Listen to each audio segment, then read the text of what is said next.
So today we're looking at chapter 2, and just by way of review, before we look into the text here, I want to mention that we had described some introductory matters, and whenever you're striving to look at a particular book and examine it carefully, there are several questions that come to mind, like who wrote it, to whom was it first written, what was its purpose, and when was it written? Some of these kinds of questions. And we did not give very concrete answers to that because we have certainly within the things that we mentioned last time that Clement of Rome, one of these historians and ancient church father, wrote in his writings, which we can date toward the end of the 2nd century. In his writings, he quotes extensively from this book. So what that means is that he had read it and used it as early as the 2nd century. So it's certainly before then. And it had received widespread dissemination by that period of time. And so we can date it back at that point, certainly no later than that part. There are other considerations that we will look at, and I think that when we explore each of these, it will become clear as we go. Some of the questions about the authorship. I mentioned last time and put pictures of the King James Bible up on the screen that mentioned that the editors of that translation certainly believed that the Apostle Paul was the author. And it's possible that that is the case, although we're going to read a verse in chapter 2 that seems to argue against that possibility, and we'll look at that momentarily. But we could be misunderstanding that, and it could certainly be from Paul. However, let me ask a question. Does the text tell us it was from Paul? No? Was Paul the kind of person that wanted to identify himself when it was possible to do so? Was he the kind of person that would show his credentials as an apostle whenever he could do that? Yes. And those things don't appear here.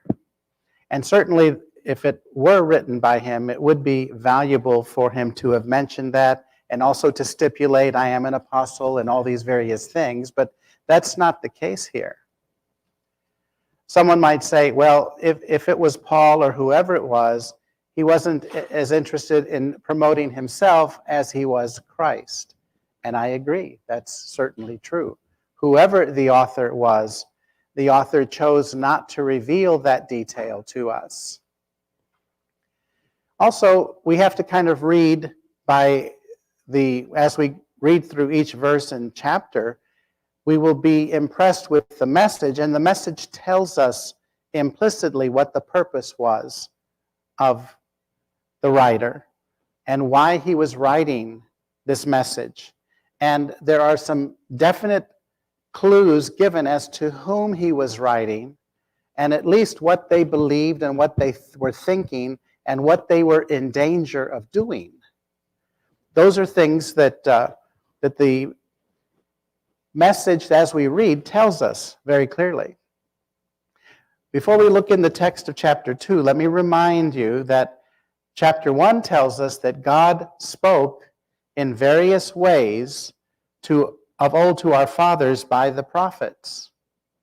But in these last days, he has spoken to us by a Son, whom he has appointed heir of all things, and through whom also he created the world. So what we talked about last week, I just want to reiterate that God has spoken to us. God has not left us without evidence or without knowledge. The psalmist tells us that even the heavens, that we look up into the sky and we see the heavens, the glory, the sun, the moon, the stars, all of those things tell us something about God. They declare his glory, and the firmament shows his handiwork. It shows us how intelligent of a designer he is as he created these wonderful worlds. And we find ourselves enjoying planet Earth in our corner of the galaxy.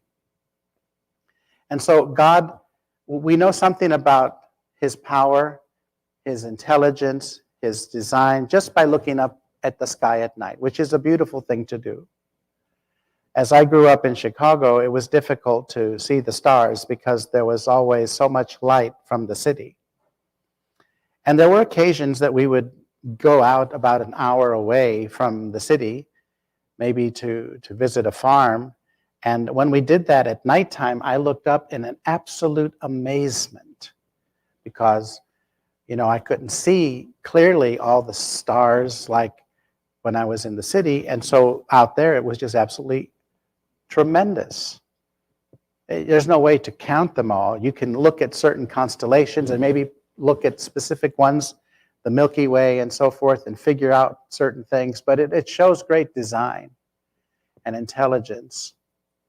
But the psalmist also tells us that the word of God speaks to us through his word. The law of the Lord is perfect. And we learn things from how God has revealed himself to us. This first verse of Hebrews tells us that God has spoken to us in various ways. And under the Old Covenant, he spoke through the prophets. Moses was one of the prophets. He's considered to be a prophet. If you go to Deuteronomy chapter 18, he's telling the people of Israel and the second generation of Israelites, for that matter, that when they get into this new land that they're about to inhabit, they are not to do all of the witchcraft, the occult, and the worship of gods, and all these Baal worship and ideas of the occult that they will find in the land. That's one of the reasons they were totally to destroy the land and the inhabitants when they first arrived. Unfortunately, they didn't do that. And so those people coexisted with the Israelites and influenced them to worship Baal and Asherah and Chemosh and all these other deities. But God spoke through the prophets, and he spoke, the people were able to hear and see certain things. Abraham learned some things by angels visiting him. Abraham, you might recall his conversation with God when God revealed to him through these angels that were visiting that they were going to be a destruction of the cities of Sodom and Gomorrah. And so Abraham was talking with God, negotiating. Well, what if will you destroy the good with the bad? Sure, the bad need to be destroyed, but if there's 50 good people there, will you still do it? What did God say? He said, no, I won't do it if there's 50. And so Abraham asked about 40. Would you do it then? No. And so he brought that number all the way down. You remember the lowest number it was? 10? Yeah. God said, if there are 10 people there, 10 righteous people, I will not destroy it. What did he do? He destroyed it. What does that mean? There weren't 10 people there that were righteous. I think there are some, implications that we can gather from this, even in our own generation. There's going to be a time when God gives up on planet Earth, when God gives up on humanity. And, people have been predicting when this would be. We just don't know. But it seems like every generation comes up with several times where the pendulum has gone so far in evil's direction that we just shake our head and say, it's got to be soon. It's got to be right about now. And it isn't, and then it goes back and, well, maybe it's not at this moment. So you and I might think when we pay attention to some of the things that are going on, that things are pretty bad, and maybe it's going to be soon. Well, it doesn't, it's outside of our control. What can we control, however? Yeah, we can control ourselves. We can control our relationship with God. We can become his followers, his people. We can help others to become Christians because if they are following God, then they'll be prepared for any eventuality, including the end. So I mention that because the first part of chapter 2 is going to mention this fact. Go with me to chapter 2 and notice that it tells us here in verse 1, "Therefore we must pay the closer attention to what we have heard, lest we drift away from it." Now, this is one of the first clues as to his purpose and his original audience. His original audience was in danger of drifting away, which means that they were already believers. They were already Christians. What else do we know from having read just the first chapter and this first verse of the second chapter? What else do we know about the original audience?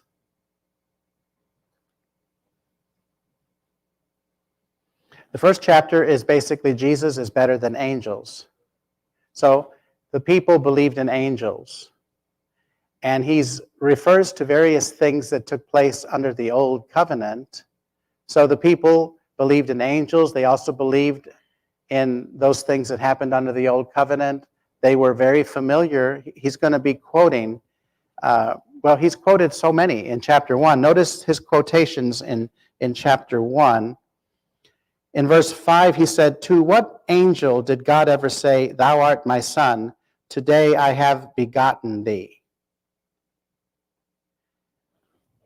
He's quoting from the Psalms, and whoever he's writing to, they would have known the answer to that question. It was a rhetorical question in a sense that, well, no, God didn't say that to any angel. He said that to his son. It was in reference to the Messiah that this was spoken. So he didn't have reference to an angel when he said that. So his son is better than angels. The audience had a very high opinion about angels. That's another conclusion that we can reach. Or again, "I will be to him a father, and he will be to me a son." And again, when he brings the firstborn into the world, he said, "Let all God's angels worship him." Now he's mentioning a scripture that talks about angels worshiping the Son of God. So Jesus, as the Son of God, is much more superior to the angels. So he's making a case. He's trying to persuade. The people that he's speaking to had a belief in the significance and the importance of angels, and he's not discounting their importance, but he is making a comparison. And the implication is that the people that he's writing to had forgotten who Jesus was. They had not really given him the importance that they were supposed to. And that's one of the reasons he's writing to them. Anything else that you can add to that, or observations that you see in chapter 1? Yeah, Mike.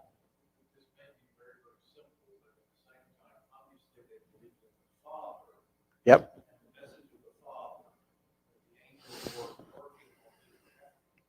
Correct. They were believers in the deity. They were believers in the God of Abraham, Isaac, and Jacob. And we're not going to go into all the different names of God, but Yahweh or Jehovah, as it has come down to us, is one of the names. El Shaddai is another one of the names. And there are several others that refer to his character and purpose. In fact, in verse 3 of chapter 1, it tells us that this Son of God reflects the glory of God and bears the very stamp of his nature. The word stamp here is charakter, or as we say in English, character. It's the character. The very character of God is imprinted on Jesus. What did Jesus say when his disciples said, "Just show us the Father and it'll be sufficient, it'll be enough"? What did Jesus say to them? "You've seen me, you've seen him."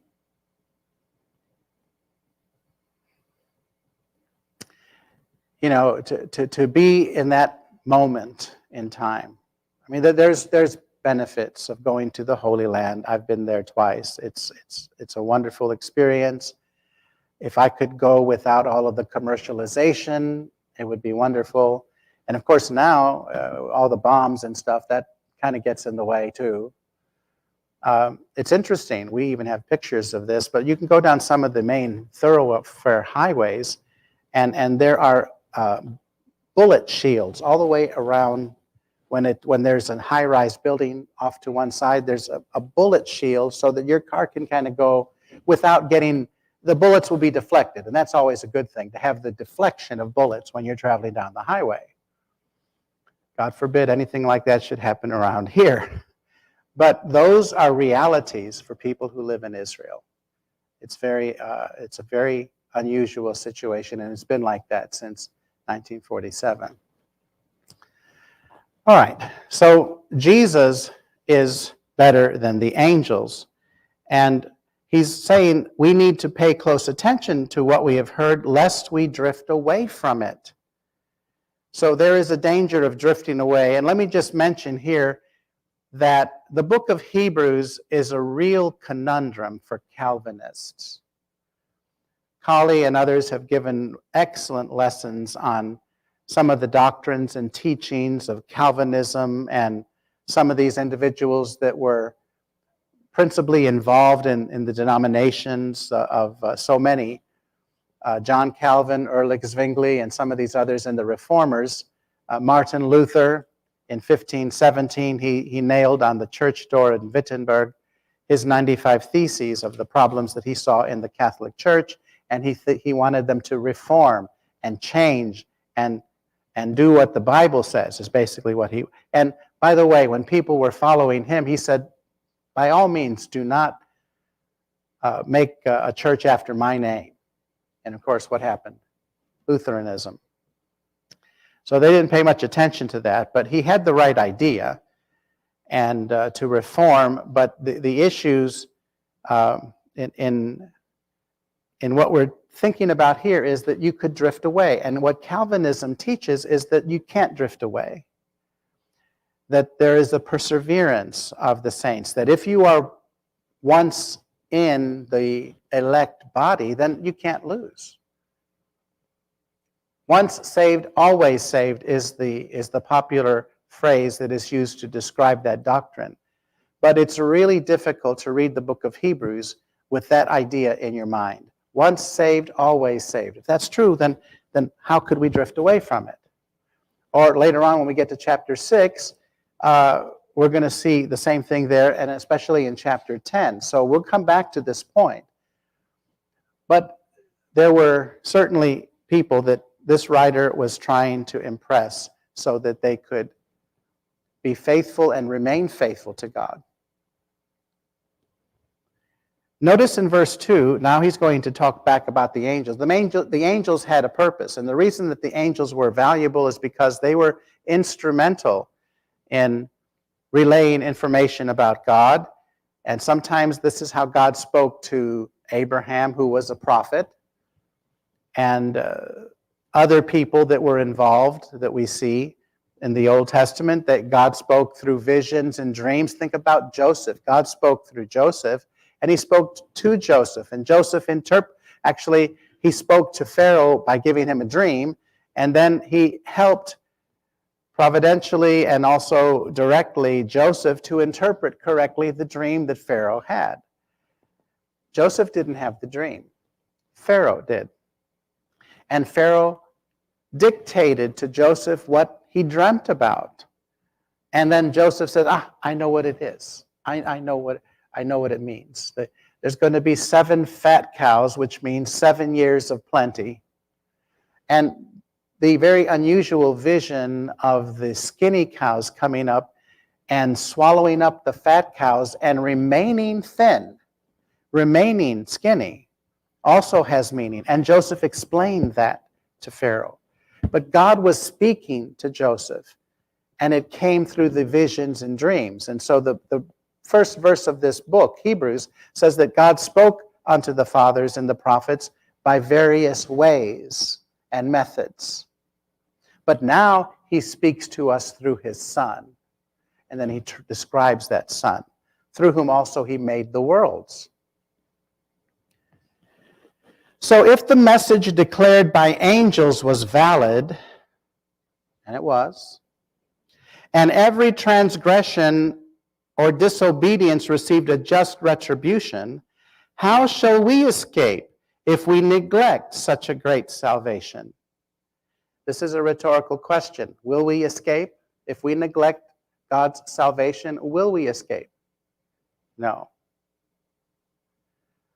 And the message spoken by angels under the Old Covenant, every time there was a message and the angels were involved, and even those that we may not know if a direct angel was involved directly or not, God spoke and he gave a message. And the angels had come to Abraham, and they had also come and said, you're going to have a son. And Sarah laughed about it, but still the message was clear, and it was coming from these angels. And then we have Jacob, who was wrestling with a man who happened to be an angel from the divine realm. He wrestled with God and survived. I mean, God changed his name because of it. He was no longer going to be named Jacob, but he was going to be named Israel, which means he who wrestles with El. El is God. So the name Israel means he who wrestles with God. So through the angels this happened, and every transgression that was made. Let's think about Sodom and Gomorrah for a moment. We mentioned that earlier. If there were 10 righteous people in the place, God would spare it. He did not spare it, but he did warn. Lot and his family got out, although I think one didn't get out. Which one didn't get out? His wife. She looked back. Maybe the implication is she longed for that place. She loved that place. She liked that place. Her heart was in that place. She didn't want to leave that place. And so she became a pillar of salt and stayed there. By the way, the whole area around the Dead Sea region is filled with salt and other types of sediments with different minerals. It's very rich. People collect the mud from the Dead Sea area and sell it all across the world as a cosmetic. For beauty, people put it on their face. I've never done that, although I did get dirty when I went swimming in the Dead Sea. It's not crystal clear, clean. Anyway, every transgression that we can think of under the Old Covenant received a just recompense of reward. You remember Gehazi, Elisha's servant? Naaman comes and wants to be cleansed from his leprosy, and Elisha tells Gehazi, you need to do this and do that, and by the way, don't take any gifts. This is not the time for gifts, just go. But Gehazi wants the gifts. The man was rich. He was loaded. And Elisha said, no, I don't want anything. We don't have any.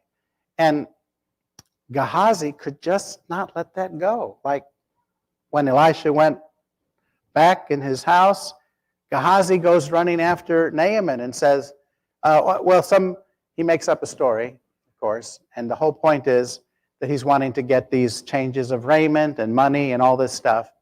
And he got it. What else did he get? He got the leprosy that used to be on Naaman. And so there's another example of every transgression, every disobedience received a just recompense of reward. You don't have to look far. One of the reasons we read the Old Testament is because these things were written for us. These things that were written aforetime were written for our admonition and learning, so that we, through the patience and comfort of the Scriptures, might have what? Hope. That's right. We have hope in God. We have hope in heaven. We also have hope that we won't be judged to go to a condemnation place, because we have our hope and our trust in God, and we're striving to please Him. And most importantly, we have an advocate Jesus Christ, who is advocating on our behalf. And he knows where we're coming from. You know, Gehazi was tempted. He just didn't put the temptation in the right place and put it away and just not pursue it. He pursued it, unfortunately. And so that's an example for us to learn from. It was declared at first by the Lord and was attested to us. This is the part that I wanted to mention, verse 3. How shall we escape if we neglect such a great salvation? It was declared at first by the Lord, and it was attested to us by those who heard him. Okay, so you have Jesus. You have those apostles that heard him, and then you have the us that the writer is talking about right here. So how shall we escape if we neglect such a great salvation that was declared at first by the Lord, and it was attested to us by those who heard him? So here's a note that I wanted you to see, that we should note the phrase, to us, and by those who heard. This observation does not match up with the idea that Paul wrote the book. Because would Paul put himself in the category of less than the apostles? Or would he put himself up there with those that directly heard Jesus? So this verse is the strongest internal evidence in the book of Hebrews against the idea that Paul wrote the book. Now, that doesn't mean that there may be something about it we're not getting right or we're not sure of, but that fact, along with the fact that the book does not tell us the author's name, like Paul always did in his other letters, the undisputed letters of Paul, sometimes that's the very first word that's mentioned, Paulus, the Greek way we would say Paul. And that's the first thing that's mentioned, but it's not mentioned here. And it's not mentioned at the end of the book either. All right. So, having said that, we still don't know exactly who, but maybe that's not the important part. The important part is to consider Jesus, the author and perfecter of our faith. Jesus is the one that the author is pushing in front of his audience. And the audience was distracted by angels. He's saying angels are cool. I'm paraphrasing. Angels are all right. They did great things. But Jesus is better. Later on, he's going to say Moses was fantastic. Moses built God's house. But Jesus, the Son, is the house, built the house, whose house are we? So even though angels were good, Jesus is better. Even though Moses was good, Jesus is better. And the people needed to be convinced. For whatever reason, they needed to know. You might think, well, how is it possible that the people are Christians or following Christianity or the faith and so forth in this period of time, and they weren't focused on Jesus Christ? I don't know the answer to that specifically. All I know is that it's easy to drift away if we don't stay focused. And that's one of the reasons why God has put into place a regular period of time for his people to meet and worship on the first day of the week. Now, we could do more, which is what we're doing. This is a Wednesday evening, and we worship more. And there are times we have special meetings like gospel meetings or different times when we have extra times to do that. And those are blessings just the same. But every first day of the week, the disciples came together to break bread and to remember the Lord, and we do the same. So if we look here in this, continuing with this passage, it tells us, for it was not to angels that God subjected the world to come. Well, let me just mention verse 4. I didn't read that. While God also bore witness by signs and wonders and various miracles and by gifts of the Holy Spirit distributed according to his own will. when God spoke to Moses and God sent him to go to Pharaoh and let my people go and tell the people that you're my messenger, Moses said, well, what if they don't believe me? And so he says, all right, take out your hand, put it in your bosom under your robe. Now take it out. White as lepers. Put it back in. Put it back in. Pull it out. Clean like baby skin. Take your rod, throw it on the ground. What had happened? Slithered like a snake. Pick it up from the tail. By the way, is this what you're supposed to do with a snake? No. But he did. What happened? It went back to his staff. So, if anyone had doubts about God sending Moses, that would change their mind, right? That's the purpose of these miracles. God used miracles to show human agents were truly his agents. I mean, how are we going to get out of this place? We've got our back against the wall. There's the Egyptians pursuing us and the Red Sea right here. What are we going to do? And of course, Moses, the sea parts, and they march out on dry ground. And the Egyptians in pursuit said, well, have we never seen this, but let's go. And the waters come back on the Egyptians. God was distinguishing between his people and the Egyptians. We'll get into this on Sunday mornings as we look at the book of Exodus. But the firstborn of the Israelites were preserved from being killed, but the firstborn of all the Egyptian families died because God had passed over his people with the blood of the Lamb, which is symbolic, or it was a precursor, I should say, to his own son's blood that would one day be shed for his people. So it was not to angels that God subjected the world to come, of which we are speaking. It has been testified somewhere, what is man that thou art mindful of him, or the son of man that thou carest for him? For you did make him a little lower than the angels.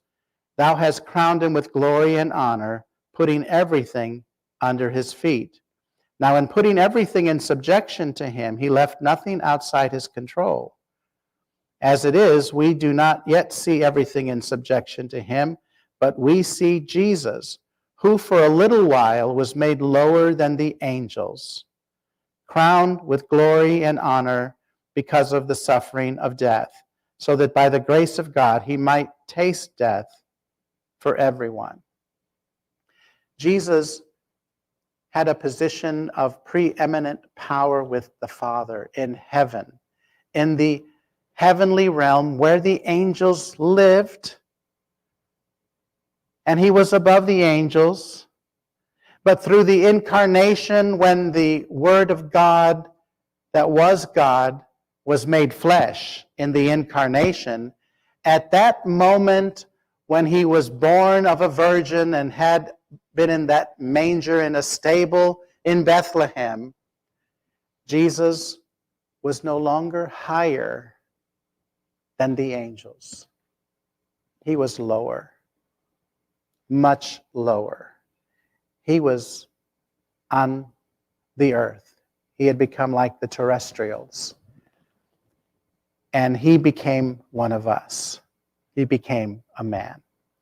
He is not only the Son of God, he's the Son of Man. And those two terms are used to refer to Jesus of Nazareth. He is the Son of God, but he's also the Son of Man. And so the writer of the book is telling us that he left this preeminent position and came to this place. And so he is better. He still is better than the angels. So whatever his audience was first thinking about angels, they were not giving the right attention to Jesus that they needed to give. And so that's another, as I said, what we're doing is we're making notes and we're looking for clues in the text itself as to who the writer might have been, who the audience, first audience might have been. And the purpose seems pretty clear, that these people were in danger of drifting away. And if it was possible for them to drift away, and if it was possible for every transgression that we read about under the old law, and those people could drift away, and they received a just recompense of reward, is it possible for people of God today to drift away? Yes. Is it possible for people of God to be judged and found wanting? Yes. Paul tells us in 1 Corinthians chapter 9 that he said, you know what, I buffet my body, I discipline my body daily. Why? Why did he do that? Because he could lose his salvation. That's right. So while he's preaching to others, he might himself become a castaway. What do you mean? I thought once saved, always saved. No, that's certainly not true. It's not a New Testament doctrine. It's a doctrine found in many denominational groups, started with John Calvin in the Reformation period in the 16th century. Yes, it started then, but if you go back to the Bible, it's not there. It's not in the Bible. It's certainly not in this book of Hebrews. And so I have some stories. I'll tell you another time, but time is escaping us. But I found myself sitting in a room with about 100 or 150 Calvinists. And as far as I know, it was just my brother and myself sitting there who were not Calvinists. This was at a professional meeting. And the big question in the room for that hour was, what are we going to do with this book of Hebrews? There's constantly passages that seem to teach that Christians can lose their salvation. They were debating for the whole hour and a half how they could reconcile that. And, I was just 20-something, and I wanted so bad to raise my hand, and I just didn't have the nerve at the time. But maybe we should change the doctrine that we have to fit this. That was just a thought that I had. Which, by the way, I had done. I used to be a Presbyterian, so you could do that. You could switch. So anyway, but that, again, I was in the room. These people had PhDs. They were in their 50s and 60s and 40s and 30s, and it was a very intimidating situation. But I think that experience was valuable to me. I did have some conversations one-on-one with people afterwards and asked them, well, should we modify what we think about our doctrine to kind of fit? Oh, yeah, I got nothing but affirmatives. Yeah, we need to. It's just they didn't know how to do that in the sense of modifying their overall doctrine. But I also will say that there are people in the various affiliations around us that will change if they see something special about us and our teaching and our worship and so forth. And so get them here. Get them here to hear this singing that doesn't need to have, an organ or a piano. And so many times people say, that was so beautiful. And you didn't even have an orchestra. How did you do that? You just do it. You learn how to sing. Not that God is looking for a professional choir type of, that's not what he just wants us to sing from the heart.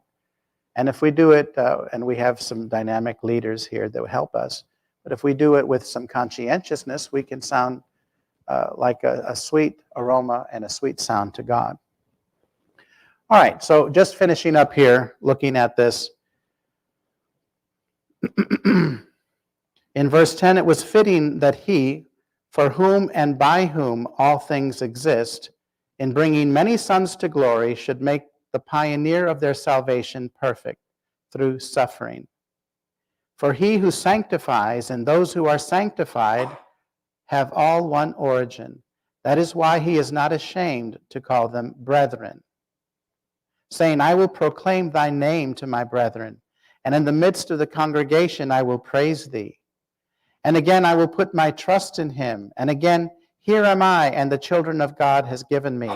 Do you know he's quoting dozens of passages from the Old Testament, mostly from the book of Psalms. And he introduces this And he doesn't say book, chapter, and verse. In verse 6, he says, it has been testified somewhere. First of all, there wasn't book, chapter, and verses. The Bible was not divided in those kinds of versification at that point. I think he knows exactly where this is. He could have said the psalmist. But he is that the second one already? Mike, you're going to have to take care of all this. Mike is going to teach the class next week. My point is, just to kind of leave with this, that his audience was familiar with these quotations. He's not saying anything that they don't know. They were richly acquainted with these texts. That's why he says, oh, it was said somewhere. Did they know where? Yes, they knew exactly where.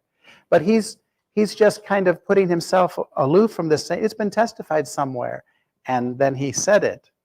It's just like all the passage of Scripture that I've been alluding to, and every one of you are saying, yeah, I know where that is. I know that Moses threw it down on the ground and it became a serpent. You knew that. And when he picked it up on his tail and it became a staff. You knew that. And the Hebrew writer, the writer of the book of Hebrews, knew his audience intimately. And they were familiar with every verse that he was citing. But he's saying, he did not say that about angels. He said that about Jesus. And you need to get with the program and glorify Jesus as you should. All right, that's enough for now. Thank you.